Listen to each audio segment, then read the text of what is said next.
Hi everyone, Serge here. Welcome to my Canadian Expat channel where I talk about all things that are related to the Canadian expat experience. So, I'm a financial planner by day and a Canadian expat trainee by night. The reason I'm doing this is because I will be a Canadian expat in the future, but for the time being, I'm finding I'm helping a lot of people in my neck of the woods, in my profession, who are dreaming of living, uh, working, or retiring abroad, whether permanently or partially. And that takes a lot of things into perspective in terms of the financial planning side of things and investments and tax and so on. But guess what? I'm wearing my Canada hat now. I'm not a financial planner right now. I am actually a person who wants to help expats to understand how to move abroad with all aspects of their life. And today I want to start tackling the question that many of you have on many Facebook posts and out there on the social verse. How do I move with my pet? Now, I thought this would be a pretty straightforward topic, and I started recording already some stuff, and then I got really deep into the weeds. And I feel you. I mean, it's not that it should be easy, right? But there's a lot of potential hiccups that can occur, and I think the more information that we can provide or know before we get to the airport, the less stress it will be. So instead of doing one mega long video, because this video, if I were to go everything at once, could be an hour or more long. And what I've decided instead is I'm going to chop it up into like a series of videos because each portion of this is important. And you can pick and choose what you want to watch. And as an added bonus, what I will do so that if you don't want to watch all of these things or whatever, I'll be putting together a complimentary PDF that will list in a checklist format the most important things that you need to do to be able to travel with your pet. Sound good? All right. I hope it's good. I mean, it's something that I would probably want if I was a pet owner. I love checklists. I've talked about this before. I use checklists all over the place in my own life.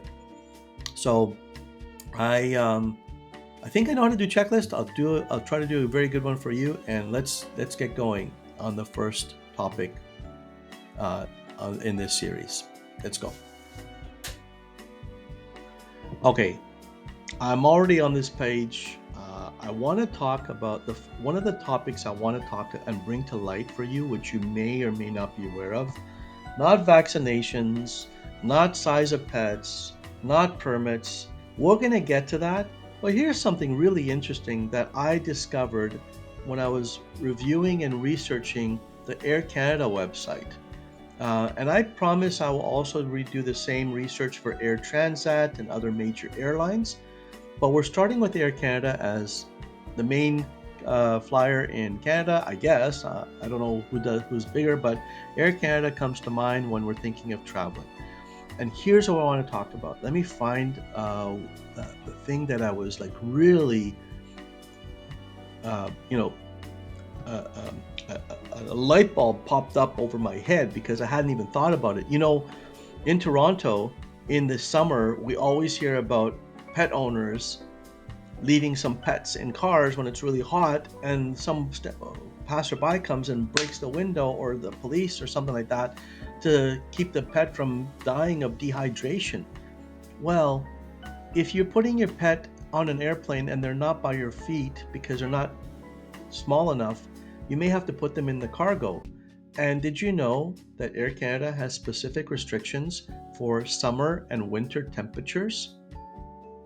Bet you didn't know that.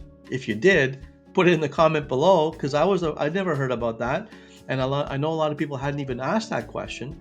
But if we go to the Air Canada website, and I just put in air in a Google search, I put Air Canada pet, and then it came up pet policy, and it took me to this web page. And there's a lot of things we're going to get through all of these different areas in future videos. But like I said, today under the in the baggage compartment section, so not within the cabin where you're sitting, But if your pet doesn't qualify to be in the cabin with you because they're a bit bigger and they can't stay at your feet, or they just don't have the room on that plane, then they can go in the baggage compartment. And here's all the different rules, sizes of carriers, but summer heat restrictions. This is interesting. What do you think the summer heat restrictions are? So they actually tell a good like they're on. Not all of their aircraft are equipped with temperature-controlled, ventilated baggage compartments. You wouldn't want your best friend to be stifling there while you're enjoying a meal and a beer in the cabin.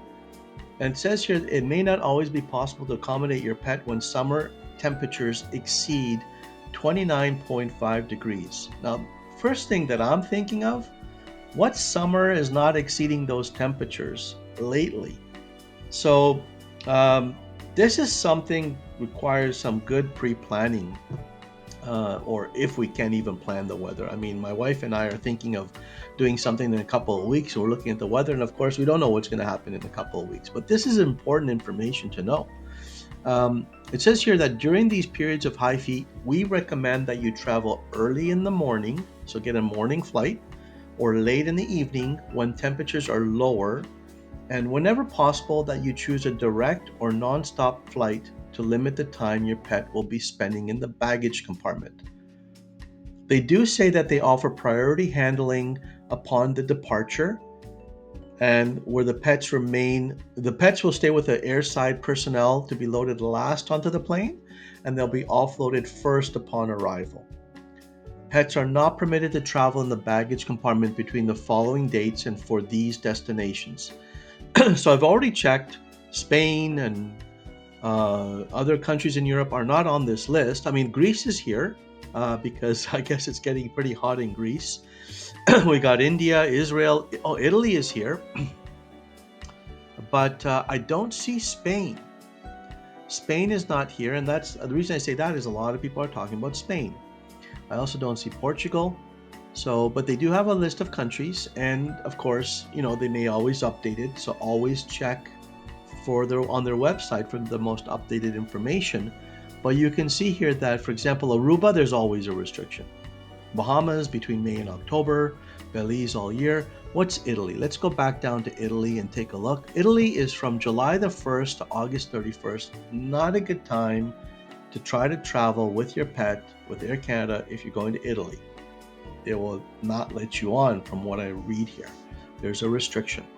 So that is I think this is really important. What do you think? Do you think that this is something that people should know? 100%. Let me know in the comments below what you think. Of course, there's also winter restrictions. So we don't want them to dehydrate. We also don't want them to become a popsicle. So it says here that pets may not travel in the baggage compartment of all or some of our aircraft on the dates and for the reasons listed below. Please note also that the temperature controlled and ventilated baggage compartments are available only on certain aircraft. So this is also important between November 1st to March 31st. If you've booked your flight for November, I hope you called Air Canada and told them, and they've told you, maybe it's not a good idea, or at any other time when the temperature is 0 degrees or below. So more information, cats and dogs weighing less than 10 pounds or 4.5 kilograms are not accepted in the baggage compartment of any aircraft. Hopefully they are small enough that they fit at your feet, as they explain higher up here in this tab in the cabin. Well, that's another video, okay? But for now, know that if your pet is less than 10 pounds, they're not going to be accepted in the baggage compartment. Pets are also not accepted on the following flights and aircraft. These types of aircraft: Embraer 175 and 190. It's not recommended to transport animals as checked baggage on Airbuses, and they list them here. The cargo compartment is not heated, and temperatures can be as low as 2 degrees. November 1st to March 31st, cats and dogs not accepted in the baggage compartment of our Boeing 737 MAX. Think what I'm hearing from here, because how am I going to know what aircraft they're using? And let's say if I do figure out that that's the aircraft, what if they change it at the last minute? This is where I would pick up the phone, as they do recommend, by the way, on this first tab, and they say, just make sure to let us know in advance what's going on, right? So that's when you pick up the phone and talk with them and say, I need to book a flight. The best, I need to be cheap because there's a lot, it's going to be expensive also. Maybe if it doesn't matter for you, that's fine. But I need to move. I go with my pet, and I understand there's restrictions on different aircraft and times of the year. When can I get my flight? All right. So, what are the cost? Oh, here's the cost. By the way, this is pretty cool. Actually, before we get to the cost, let's finish here. Peak winter travel restrictions. December 18th to January 4th, due to increased passenger and cargo loads, no pets are accepted. So holidays, people going home to see family, friends, lots more luggages, not gonna work. And September 14th to January 14th says, due to increased passenger load during the peak winter travel period, no pets are accepted as checked baggage on Air Canada flights to Mexico. Okay, so basically, if you're not moving to Mexico, don't worry about it. But basically, if you are looking at Mexico as your destination, September 14th to January 14th looks like a blackout period. Pets can be accommodated by Air Canada Cargo during the winter months on certain aircraft. Find out more about the transport of pets in the cargo hold during winter. So that would be not the baggage compartment, but Air Canada Cargo. We'll dive into that on another video because, like you can see, there are multiple tabs, multiple information.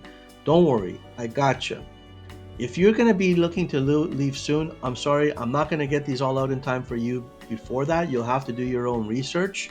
But if you're just starting your investigation, I'm creating a series of all the different things you need to know to travel with your pet with the major airlines in Canada, from Canada to wherever your destination are, and providing you with also valuable PDF checklist that you can download and print or put on your smartphone or whatever, so that you can check off as you're doing things. Okay, let's take a look at just the cost because it's right in front of me.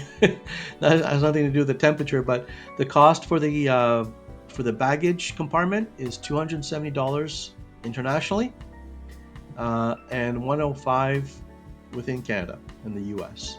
So there you have it. I don't know if you knew about this. Maybe you were focusing on the vaccinations, on the chip implants, I've heard, on veterinary certificates. Also know you might have to figure out what time of the year you can actually travel with your pet if your pet is bigger than what can be accommodated in the cabin with you. And if you want to just take a sneak peek, because we'll talk about that next, just a little bit of a sneak peek, your dog or cat, only a dog or cat, must be able to stand, turn around, and lie down in a carrier that fits under the seat in front of you. And we'll dive into that in the next video in this series on how to travel with your pet as a potential future Canadian expat who wants to live, work, or retire abroad permanently or partially. I hope this was useful information. Put comments below of other things you want to hear about, or if you found that this was a very good topic for you. If you knew that there was a temperature restriction or not, I'd love to hear your comments. I'll read them all and I'll respond to them. Have a good one.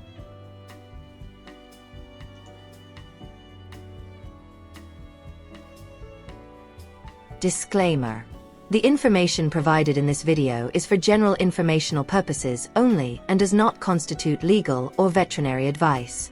Regulations for traveling with pets can vary widely by country and airline, and it's essential to verify all requirements, such as vaccinations, quarantine, and documentation, with the relevant authorities before planning your trip. Always consult with your veterinarian and any necessary legal or travel experts to ensure you're following the correct procedures. We are not responsible for any errors or changes in the information provided.